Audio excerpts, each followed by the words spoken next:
In today's episode, a Washington Post poll shows a major update regarding the midterms. Secondly, Don Lemon attacks Charlie Kirk's memorial service. And finally, MSNBC shamefully lies about Tom Homan. In this video, we're going to show you what both sides are saying and then give you the bottom line.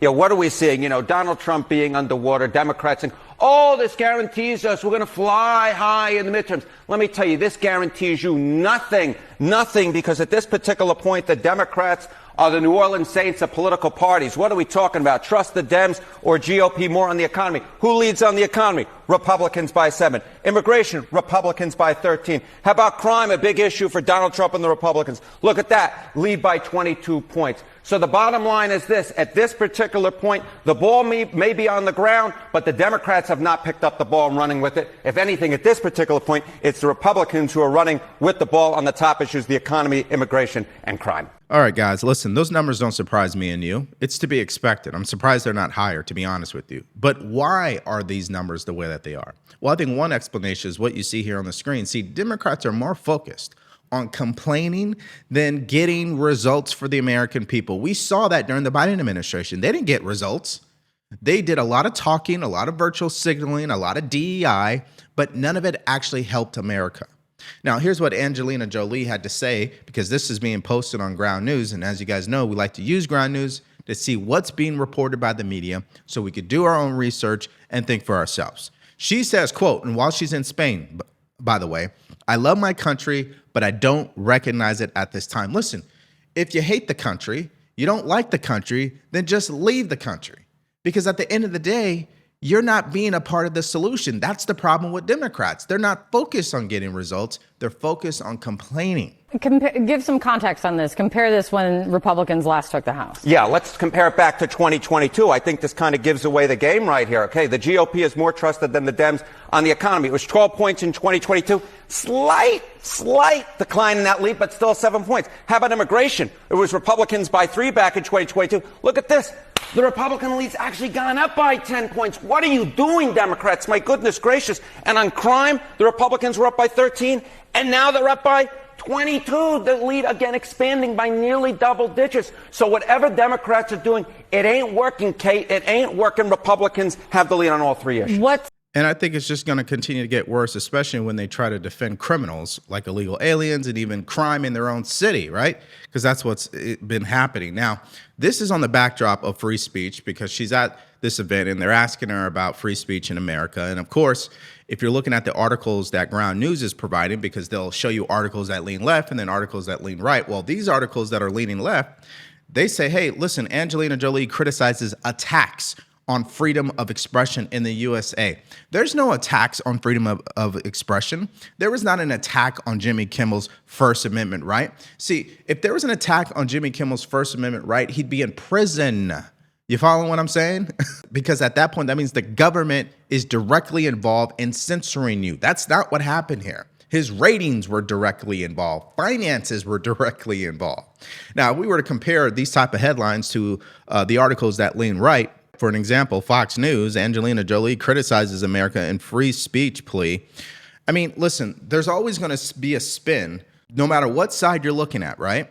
But that's why it's important to use Ground News so you can compare, contrast, and then make up your own mind. So if you want to use this tool for yourself, all you have to do is go to ground.news/Devori, or you could download the mobile app. Just use promo code Devori, and it's going to give you access to everything that I showed you in this video, including 40% off the Vantage plan. The reason that you are finding so far that's driving this. Yeah, I mean, look, it's all about the center of the electorate, right? You win with independents, you win overall. And what do we see right here among independents? Republicans still have a point lead on the economy. They got a 10-point lead on immigration. They got a 21-point lead on crime.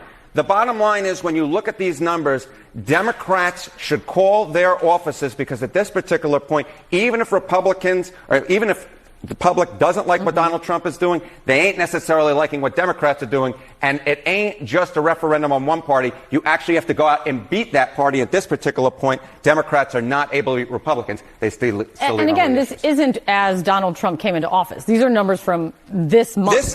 These are numbers from September of 2024. 5, we still find that the Republicans leading on all 3 of these issues. And of course, this economy will be the key. If Democrats are going to win, they're going to have to likely win on the economy. At this particular point among independents, you see that 1-point lead for Republicans. And overall, at least according to the Washington Post, they hold a 7-point lead on the economy overall as well. Yeah. So the bottom line to this story right now is that this is your midterms update. And it clearly is showing us that it is the election for Republicans to lose. Now, what do I mean by that exactly? Well, the only way they're really going to lose at this point is if the economy goes into the tank. I mean, if it gets 10 times worse and cost of living continues to skyrocket, because right now it's kind of been stable, then yeah, they're going to have some problems on their hands. No question about it. But as it stands today, Democrats are still going in the wrong direction. And this actually takes us to our next story, because I told you guys yesterday that the media was going to have a negative reaction to what the president said during the memorial service. And they asked Scott Jennings about it, and I don't think he was having it. Take a listen. You had the powerful, really powerful message of faith from Erika Kirk and other speakers there. And then President Trump, and he was laughing, and there were people in the crowd laughing when he said it, but he did say that he hates his opponents, and he wants to crush them, basically. What about that message?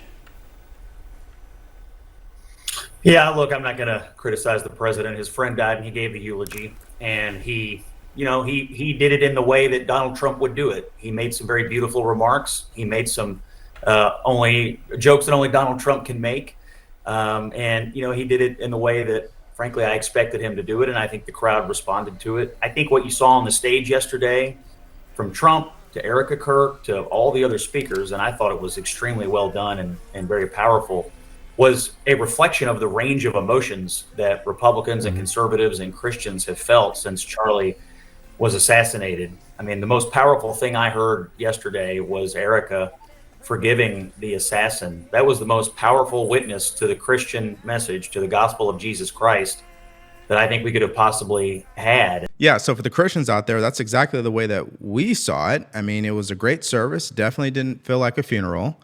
But if you are on the left and you hate President Trump and you think Charlie Kirk is a racist, etc., then more than likely you didn't see it that way. And what you're doing right now is basically trying to manipulate your viewers by making them think that this memorial service was something that was negative. And a great example of that is what Don Lemon had to say about it. Take a listen. It was a revival meeting wrapped in a memorial. I'm from the South, Southern Baptist, went to Catholic school. You know what a revival meeting is, right? That is the holiest of holy rollers having a revival. Let the church say amen.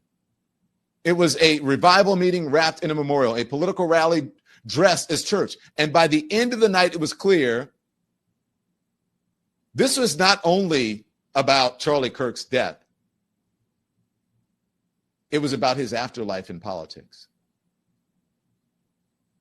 Donald Trump stood on the stage like a man at the center of a prophecy. He called Charlie Kirk a martyr. Other politicians promised to carry out his mission. The crowd cheered as if the passing of the man had lit some sort of sacred fire. To me, this was not mourning. This was a mobilization. Well, I guess if it is mobilization, it's probably mobilization to do the right thing, which is to get people out there to tell their truth, not be scared about it. If you are a Christian, you believe in your faith, it's mobilizing people like that to step into that in a bigger way and not be scared, because you're going to be persecuted in our country as a result. But if we're talking about mobilization, I think Democrats are the one that have been mobilizing people to get violent. We can go back to the prime examples of the Tesla situation this year. We can go back to the Minnesota lawmaker who was assassinated in her own home. That was a Democrat. And then what happened to Charlie Kirk. But they're never going to acknowledge this stuff, by the way. Anyhow, I think Scott Jennings sums it up very nicely. Take a listen. And so, although I think it's natural for us to try to analyze the politics of this or to nitpick the political actors, to me, yesterday's event was as much a faith event and a spiritual awakening for the country as it was anything. And so how it affects the midterms or how it affects Donald Trump, the political person, I don't know. But I know how it affected Scott Jennings, the Christian. And I think I know how it might have affected millions of people who maybe didn't know what Christianity was all about. And so in Charlie's death, perhaps if there's a revival of our faith and people looking for something better than what this world often has to offer, that would be a great outcome. Yeah, so I think the bottom line here is that entire memorial service was a net positive. Imagine how many people are having a self-reflection where they're going to renew their faith. Some people have already said they're starting to go to church again, open the Bible for the first time. So, you're always going to have people who look at this from a negative point of view because that is the habit that they have developed, which is anything that President Trump is for, including him supporting someone that he had a great relationship with as far as honoring his legacy and having a memorial service. They have to disagree with it. They just have to find something negative about it. And that's just the unfortunate part about politics and how toxic it can get. Now, here's what the president had to say about Democrats because he knows that's the way that they were going to respond. So I ask you, what did the Democrats stand for at this point? I think chaos, confusion, anger. They're losers. They don't even want to extend the opening. We have a very successful country. If we gave them everything they wanted, they're deranged. If we gave them everything they wanted, they wouldn't extend, in my opinion. They say, oh, they want to meet with me. It's nonsense, but I'll meet with them. But no, they're angry, and they took a big loss, and they're doing worse now than they were during the election. So they're doing very badly. I don't think, actually, I think they stand for chaos.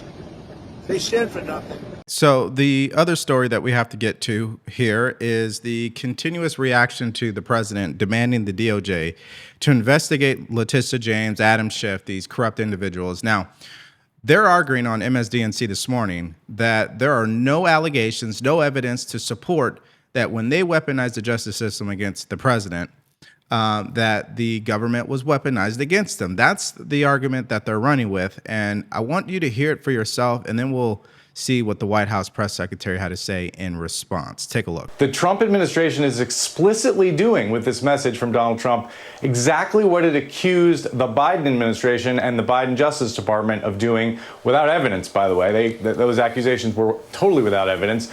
Weaponizing and politicizing the Justice Department against the president's political enemies. That's out in the open now. We've been warning about it. We've been discussing it for months. This message from Donald Trump really lays it all bare. And what's happening in the Eastern District of Virginia is just stunning, really. I mean, we saw them drop a case against the mayor of New York for what looked like political reasons. We had not yet seen them try to bring a case over the objections of career prosecutors for what looks like political reasons. And that's what's coming to pass here, and it's really, it's unprecedented. We say unprecedented all the time, but this is really a watershed moment for the justice system in the United States. Yeah, so my only thing is, let's say everything they say is true, that the president is weaponizing the DOJ against his political opponents, which there is some credibility to that.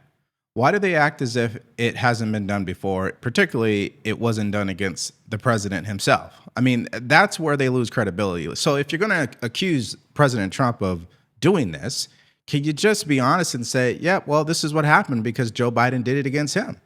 I mean, at least that way you're actually telling the full picture or the full story here, and you'll just let people make up their own mind whether they believe this to be right or wrong. Now, here's what the White House press secretary had to say. Take a listen. Let me just walk you through Letitia James. Letitia James completely abused her oath of office. Letitia James was actively and openly engaged in lawfare. You talk about weaponizing the Department of Justice. What was Letitia James's campaign slogan?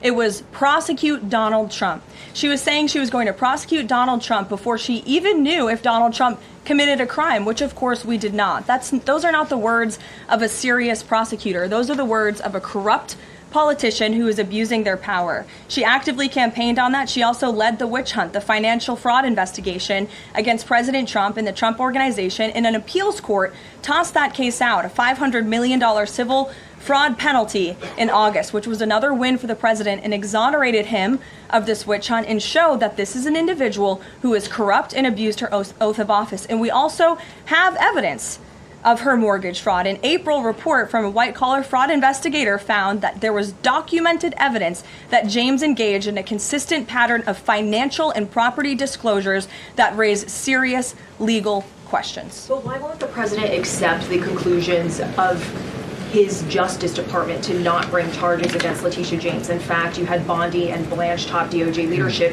who were against ousting Eric Siebert, who again was picked by President Trump. I just answered that question for you, and the president has every right to express how he feels about these people who literally campaigned on trying to put him in jail, who literally tried to ruin his life and ruin his businesses, and he wants to see accountability for those who abuse their office and abuse their power. And Letitia James absolutely did that, whether you want to admit it or not. Is that not retribution, though? Jeff, it's accountability.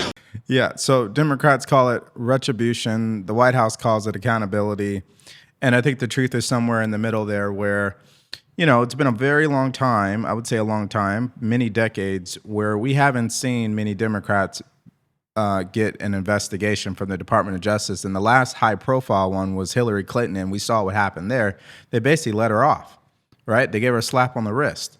And the investigation into Joe Biden, holding on to those classified documents dating all the way back to when he was vice president, they refused to actually prosecute him on that. But they kept the prosecution going against Donald Trump at the time. And that right there shows you there was definitely bias. So I think it's naive to believe that the justice system is never weaponized. It's always weaponized. I think the question is to what degree and who are they actually targeting? The president is fulfilling his promise to restore a Department of Justice that demands accountability. And it is not weaponizing the Department of Justice to demand accountability for those who weaponized the Department of Justice. And nobody knows what that looks like more than President Trump.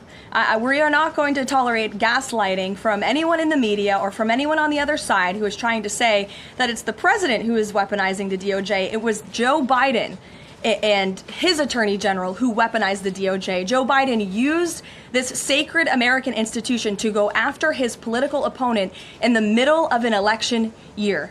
And you look at people like Adam Schiff and like James Comey and like Letitia James, who the president is rightfully frustrated. He wants accountability for these corrupt fraudsters who abused their power, who abused their oath of office to target the former president and then candidate for the highest office in the land. And I think the president is reaffirmed in those frustrations and his hope for accountability by the millions and millions of people who reelected him to this office with a mandate to demand accountability. And the president has not been shy about this, Gabe. In fact, when he traveled to the Department of Justice earlier this year, all of you were there to cover it. He said, quote, "I demand a full and complete accountability for wrongs and abuses that have occurred. The American people gave a mandate to investigate and root the corruption out of our system." And that's what the president wants to see done.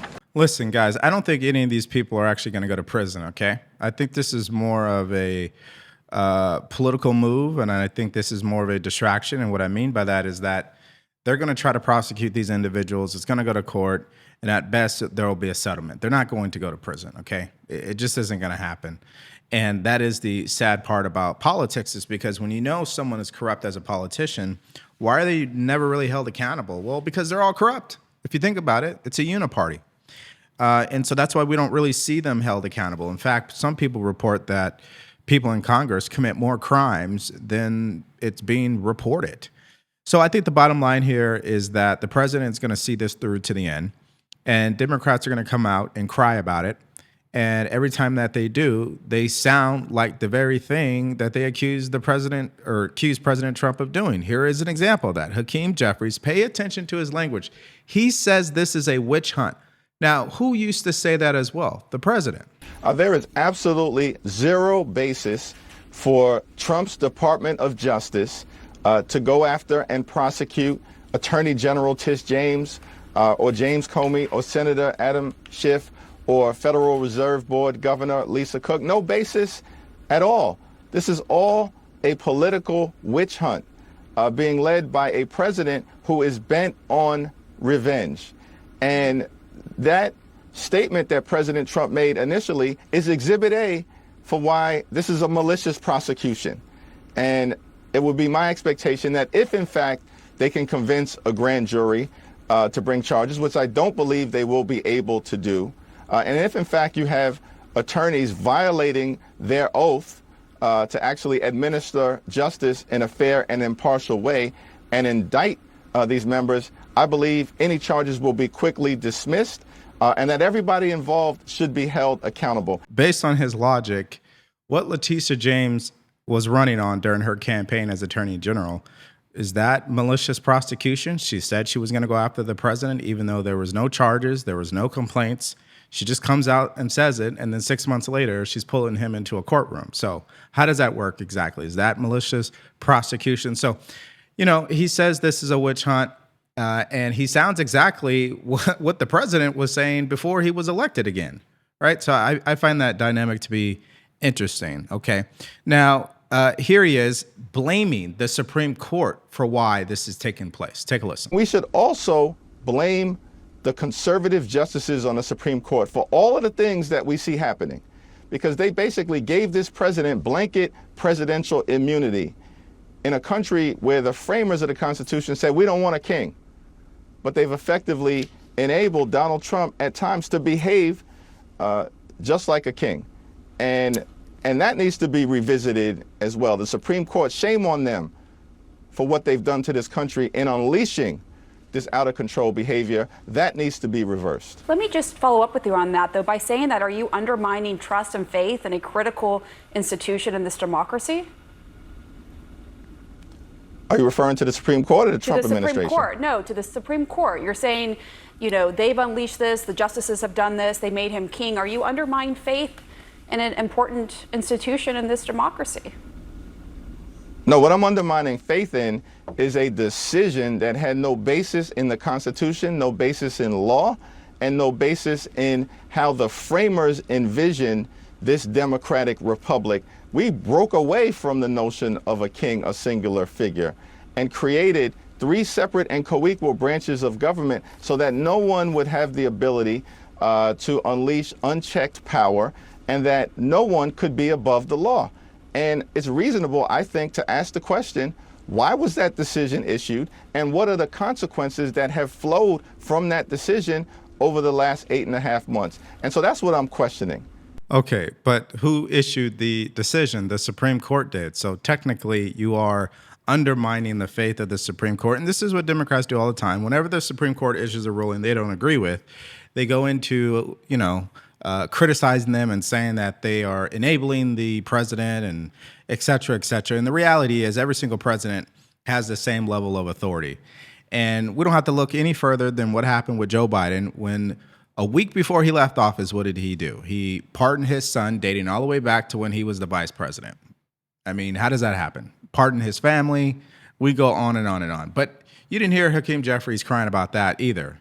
Now, here he is bringing up Tom Homan because he believes that the Trump administration should be investigating him instead of Letitia James. Take a listen. If they want to prosecute or investigate anyone, start with Tom Homan and the fact that he appears to have taken a $50,000 bribe, but they want to sweep those charges under the table to allow this guy to continue to unleash mass ICE agents on the American people. Just to follow up on that, just to be clear, Tom Homan has not been charged. DOJ stopped the investigation. There are questions about that. So what is Congress going to do to look into it? Because if DOJ doesn't do anything, the power is now with Congress to look into it.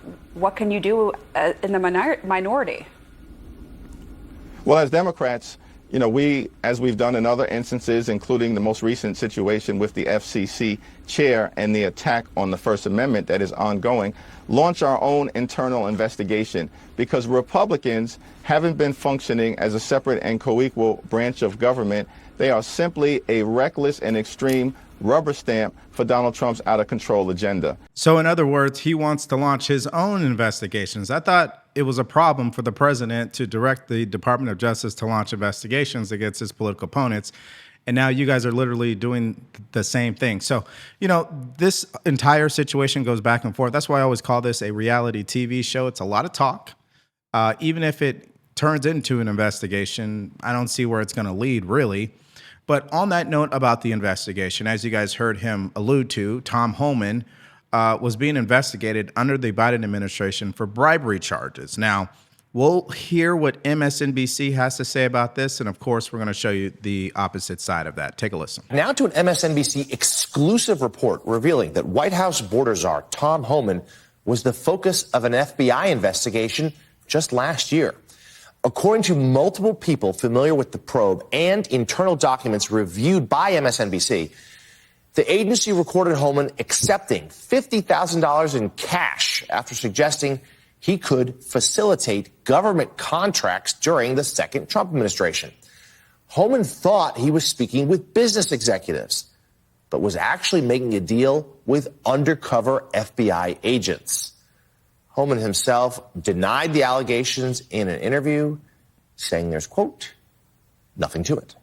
Someone they were talking to told them that Tom Homan was accepting money in exchange for the promise of future action on contracts if and when he joined the Trump administration. And whatever was said there, that gave the FBI enough predicate to essentially mount an undercover sting operation against Tom Homan. And they don't do that lightly. They don't do that without a lot of significant evidence of criminal activity. And so they did that, as we understand it, and they set up a meeting, and as you said, these FBI agents posing as business executives paid him $50,000 in cash. And Homan at that meeting promised to help them win contracts when he became a member of the Trump administration. Now, of course, at that time, this was September of last year, Donald Trump hadn't been elected yet. And so there was no certainty that Tom Homan would become a Trump administration official. And so there was a debate about whether a chargeable crime had been committed at that time. Some lawyers, some prosecutors in the DOJ said that, in fact, he had committed a crime, a conspiracy to commit bribery, simply by making that corrupt promise. And there is some case law on that. Yeah, so when you do your research, you find the truth, and here it is. In 2024, Tom Homan was a private consultant, not a government employee. So even if someone approached him, was like, hey, man, I'm going to give you some money. Can you help me get government contracts? He's allowed to do that. Now, if he was a government employee at that time, then yes, he would have committed a crime, which is also known as bribery. So that's why he was ultimately never prosecuted. But listen, that's not what MSNBC is going to tell you, right? So let's dive into this just a little bit more. Homan was a private citizen in 2024, not a government official, which complicated bribery charges as he was not in a position to directly influence contract awards. The Biden administration's Justice Department and FBI initiated the probe, with the Public Integrity section joining in November of 2024. And that's why the Trump administration, Justice Department, after 2025 inauguration, closed the investigation because they reviewed it and found that he did not commit a crime. And so here is what the White House press secretary also had to say about this. Take a look. Mr. Homan never took the $50,000 that you're referring to, so you should get your facts straight, number one. Number two, this was another example of the weaponization of the Biden Department of Justice against one of President Trump's strongest and most vocal supporters in the midst of a presidential campaign. You had FBI agents going undercover to try and entrap one of the president's top allies and supporters, someone who they knew very well would be taking a government position months later. Mr. Homan did absolutely nothing wrong, and even the President's Department of Justice, even Kash Patel's FBI, looked into this just to make sure. They had a number of different prosecutors and FBI agents who looked into this. They found zero evidence of illegal activity or criminal wrongdoing. And the White House and the President stand by Tom Homan 100% because he did absolutely nothing wrong, and he is a brave public servant who has done a phenomenal job in helping the president shut down the border. Yeah, so this final story just goes to show you why we do what we do and why I like to show you both sides and show you the actual research, because if you were just to listen to MSNBC, you'd think Tom Homan is a criminal. I mean, they flat out was like, yeah, according to case law, and the Trump administration shut it down, but he wasn't even a government employee. The case closed at that point. So anyways, this is just another hoax, unfortunately, and it's just not going to get any better. So let's hear from you guys in the comment section to what we talked about in this video today, starting with the memorial service. I know some of you guys watched it, but the question here is, what do you make of Don Lemon's reaction? He says it was a political rally wrapped up as church. He downplayed it. In fact, he thought it was a negative, and he believes that people are being mobilized to do negative things as a result of this rally. Give me your guys' reaction to that. And also, what do you think about the president calling on the DOJ to investigate people like Adam Schiff and Letitia James? I can assume I know where you guys stand on that, but I'd like to see what you guys have to say. And then finally, What do you make of that poll that continues to show that Republicans are in a strong position leading into the midterms? And instead of actually being a part of the solutions, they're out here continuing to complain and also say that America is not the country that they love. So give me all your thoughts and everything in the comment section below. Okay, so in our next video, Jasmine Crockett was on CNN yesterday. She had an interview and she continued to double down on her hateful rhetoric. This also included the president continuing to call out the DOJ to prosecute people like Letitia James. So if you guys missed out on those updates from yesterday and more, all you have to do is click on that video because it's coming up right now.